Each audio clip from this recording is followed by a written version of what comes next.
Hello my lovely friends, my name is Rue. How do you do? Welcome back to my channel. We're doing another Autism Chat today. If you're new to my channel, my name is Rue. I was diagnosed with autism in October of 2021. Hello. Sometimes I make autism videos on my channel where we tap on an item and I just sort of ramble about my experiences on a certain topic. Because people seem to like it, so we're just gonna keep doing it. Today I wanted to talk about medical anxiety, things surrounding medical stuff. So I did want to sort of like warn you guys, if this is like a triggering topic to you, maybe this isn't a video for you. And I also will probably also mention like death, they like thinking about dying, that sort of thing. Not like in a I don't know, what am I allowed to say on YouTube? Is like unaliving the term? It's not like in that way, it's just like thinking about it. So if that's triggering for you, I would probably not watch this one. It might be a bit of a depressing video. I don't know if this is a good idea, but we're gonna talk about it because I think a lot of people struggle with medical anxiety in general, like across the human population, but like definitely for autistic people because it's just like not a very autistic friendly environment and like system, and it's not good. So for me, like I think it's partially being autistic and partially how I was raised. So I don't think I can blame all of my anxiety on autism, but it definitely doesn't help. So the like first reason of why I'm so anxious about doctors is because I really didn't go a lot when I was younger. Like I remember going as a very small child for like, you know, vaccinations or whatever, but really didn't go to the doctor really much at all. And so for me, part of it is like it's very unfamiliar. Like I don't know how it works. I don't have a doctor that I'm seeing, like someone I know, someone I trust. Like I don't have that. So that's definitely a factor for me. So, you know, maybe if I had been more, experienced it more, had someone in the medical system I trusted, maybe it would be different, but I don't. So that's definitely a contributing factor for me. So I just wanted to mention that. So I can honestly say in my adult life, I'm 31 years old. In my adult life, I could probably count on both of my hands how many times I've been to a doctor, which I know is not good, but I genuinely just have the most incredible, horrible anxiety when it comes to medical settings and just like everything that is involved when like setting up an appointment. There's just like so many unknowns, and like I personally really struggle with phone calls, and like for some reason there isn't like, why have we not progressed to the point in society where I can set up a doctor's appointment via message? I just feel like that should be an option for like a variety of different disabilities. That would be incredibly helpful. Like, and maybe some doctor's offices do it, but it has not been my experience that is common or even a thing at all. So the process of like actually setting up an appointment and talking to someone, and that's like a huge barrier for me. Like I know it seems like incredibly inconsequential to, most people probably. But that is a thing that prevents me from seeking medical assistance. Like, and then I feel like every office is different, and like trying to navigate like what I'm supposed to do, how it's gonna go, like there isn't just like one set, this is how it works. I feel like it's different every time. And I know like if I had a doctor that I saw frequently, it would be the same. But I haven't established that yet in my adult life, so good on me. But yeah, all of that is just super overwhelming and like really difficult. If you guys have been watching my channel like for a long time, you may know that I had some medical problems last year around July. It's almost been a year. That's kind of crazy. So, and like the years prior, I was like in burnout, and like I would have stuff happening in my body that felt bad and like not normal, but like it has to be really bad for me to be like, okay, I have to go to the doctor. Like there has to be fear of death for me to go to the doctor. And even then, I am debating in my head, maybe it's better if I just this is what happens in my head though. But like when I was in burnout and like sort of experiencing vague symptoms, sometimes I would be like really down about it, and like I was like, I can't go to the doctor, it's just too much. Like, and I literally, okay, this is gonna be really dark, but I literally had to make peace in my mind with the fact that I could die an early death because I cannot seek medical assistance. Like that's how dramatic it is for me. And I really this sounds horrible, but like I made peace with that in my head. If that tells you how I feel about going to the doctor. And so like last year when I had this like really bad episode where I don't want to get into the details, but I was like literally laying on the couch thinking, I'm dying right now. This is, my body is doing something really weird and I think I'm gonna die. Like literally, I was laying on the couch experiencing these weird symptoms that felt really bizarre and bad. And I was like, is it actually, like I knew I needed to go to the ER, but there was still a part of me that was like, maybe it's better, maybe you're just gonna die, because you can't make yourself seek medical assistance. But obviously, like after a while of that happening, I like texted my fiance. I was like, something's really bad. These things are happening. Could you come home? And so obviously he did, and he took me to the ER, which was zero help, by the way. I was like really out of it when we went, and like I don't think I explained it very well, perhaps, or I don't know. But they like gave me some fluids and some painkillers and like sent me home. And I was like, I still feel really weird. Like this doesn't feel correct.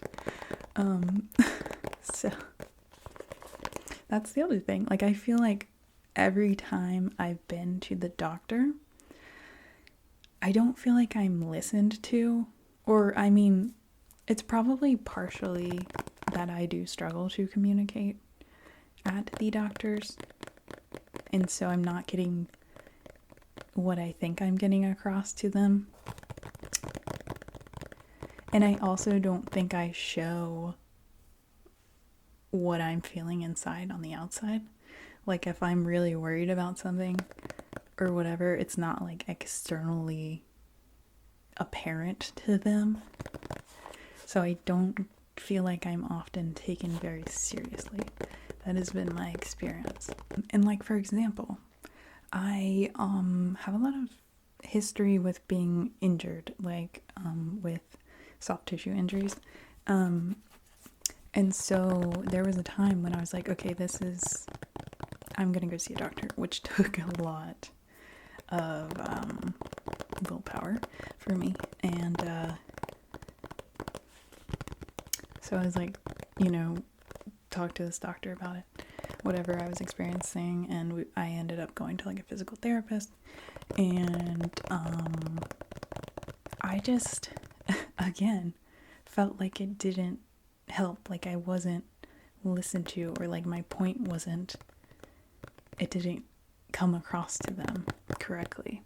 And so I kind of learned that I know what's happening better than a medical professional, and I can take care of it better than they can, which has been true in terms of like injuries and stuff. I'm actually like really good at rehabbing injuries now because I get injured all the time. So now I'm really, really excellent at rehabbing injuries and recognizing the way my body feels and stuff like that. So I'm an expert in that now, and like I'd probably have to break a bone or something for me to see a doctor. So like that's the other thing. I don't feel like I'm understood, and I don't feel like there's a way for me to communicate effectively with the way the systems work. Because like last year, after I had after the ER visit, I knew I had to make an appointment to try to see a specialist or whatever. And I knew I was like really unwell, and I knew I struggled to communicate in a medical setting anyways. And so I had this notebook where I wrote everything down, and I was like, this is how I'm going to communicate this with this doctor. And I was like, this is the best way for me. This is my best chance at being understood. And I put a lot of time into this like notebook. And I went in to this doctor's office. I even told them I was diagnosed with autism, so it's not like they didn't know. And I gave them the notebook because I was hoping, they would sit down and read it. She like barely glanced at it and continued to just ask me verbal questions. And I was like so stressed. I was so stressed. And so I was probably just like blathering and like trying to grab information up here. It was not good. And so like I felt like even trying to find the solution to accommodate for my needs, they were still ignored. Like I put in all this work so that my needs could be accommodated for, and then it was just ignored. So yeah, that felt great. I also like I don't feel like she even really listened to me, because what she was suggesting, I was like, that's definitely not it. But you can run that test on me, I don't care. And it came back normal, by the way. And I was like, but can I please see this specialist? I feel like, I feel really unwell and I want to see a specialist. And so I had to advocate for myself, which I almost did not. But I'm so glad I did. And so she was like, yeah, sure, there's a backup, Anyways, it's going to take a few months to get you in and blah, blah, blah. So she like sent her a referral. And by the way, she referred me to the wrong doctor at first. which I was like, what the heck? I was like so stressed already, and then I had to deal with this. Oh my gosh, you guys. And I don't want to go and like blame individual physicians, nurses, etc. I know it's like a systemic problem and they're like overworked and tired. Like, I understand that. We need to fix the overarching system. It's really bad, and it's really bad for autistic people. And autistic people have a higher chance of having like comorbid physical conditions, so their need to go to the doctor is kind of important. Like, and then all of this isn't even mentioning the fact that doctors' offices aren't exactly sensory friendly. Like, you're in this tiny little room without windows with these horrible overhead lighting and like all these weird smells and like every time I go to the doctor and the nurse like measures my whatever, heart rate, blood pressure, they're like, wow, your heart is beating really fast. I'm like, yeah, I'm really stressed. And they're like, why are you stressed? And I'm like, everything. And then I feel like there should also be like a virtual check-in method as well, which I think some places do have, so that's good, but not every place does. But yeah, like, my medical anxiety is through the roof, and I haven't even been to the doctor that much, which again is probably part of the problem, but every time I've went, it's like reestablished this fear and like distrust for medical professionals. And it's not like I've had an extremely traumatic experience. It's just like the normal experience feels traumatic to me as an autistic person, which I know sounds dramatic to the regular person probably, but that's my experience. And a lot of it is, or maybe all of it, is systemic. Oh, and then the other thing I was going to mention, which this is a very American problem, is health insurance.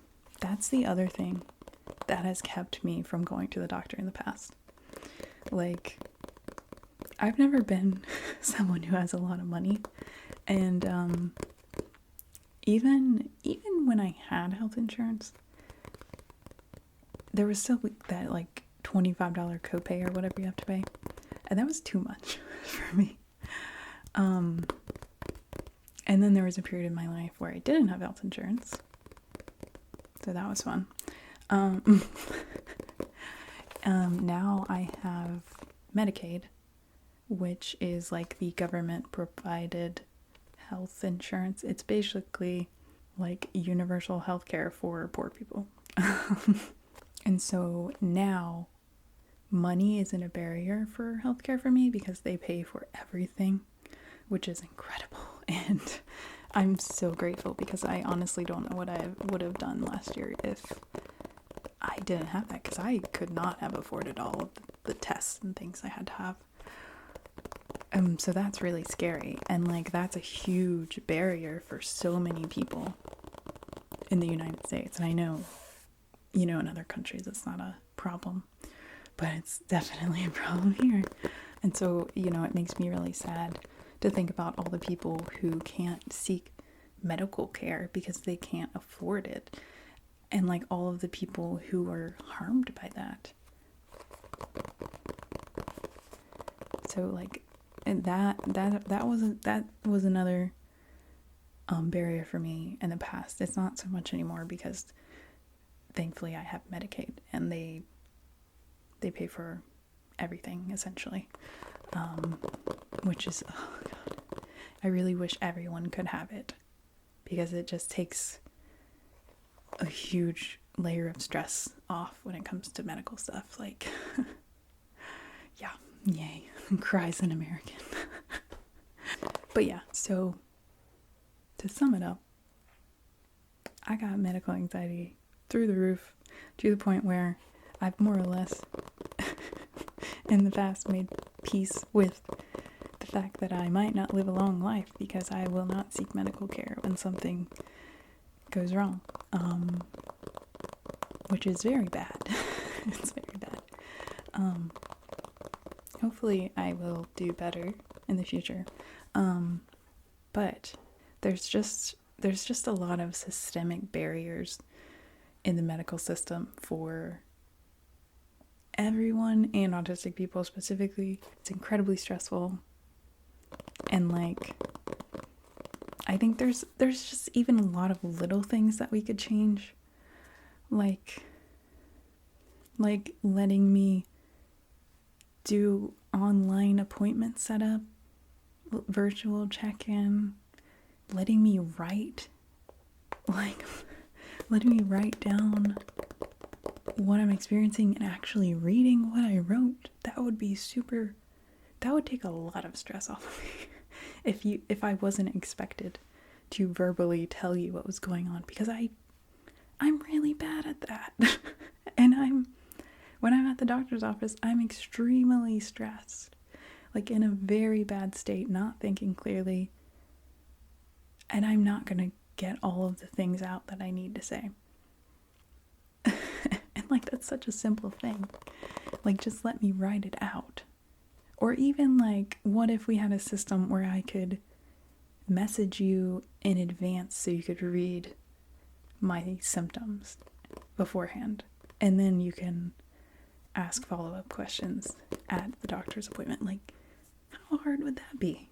I don't know, man. It's not good, guys. It's not good. And,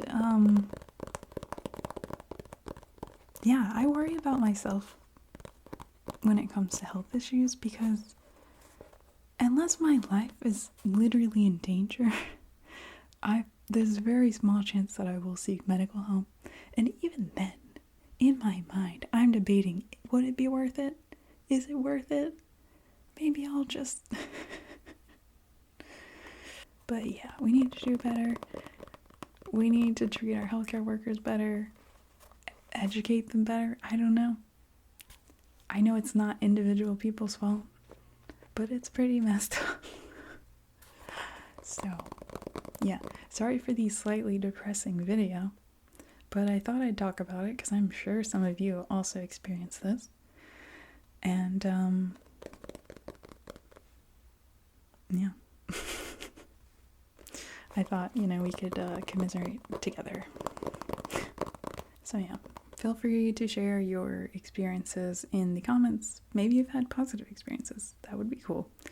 Or how you cope. Like, what are your strategies? I don't know, man. So yeah, anyways, thank you guys for hanging out on my channel today. Sorry it was a bit of a depressing topic. I hope it was not triggering or anything. Hopefully you clicked off the video if this was triggering to you, so. But yeah, I'll try to do a slightly less depressing topic next time. But I think it's important to talk about these things. Maybe it's not the most relaxing topic, but maybe I'm making a stressful topic into a slightly less stressful topic by making it ASMR. I don't know. Okay, I need to shut up. Okay, guys, thank you for hanging out. I love you guys. I hope you're doing well, and I will see you in my next video.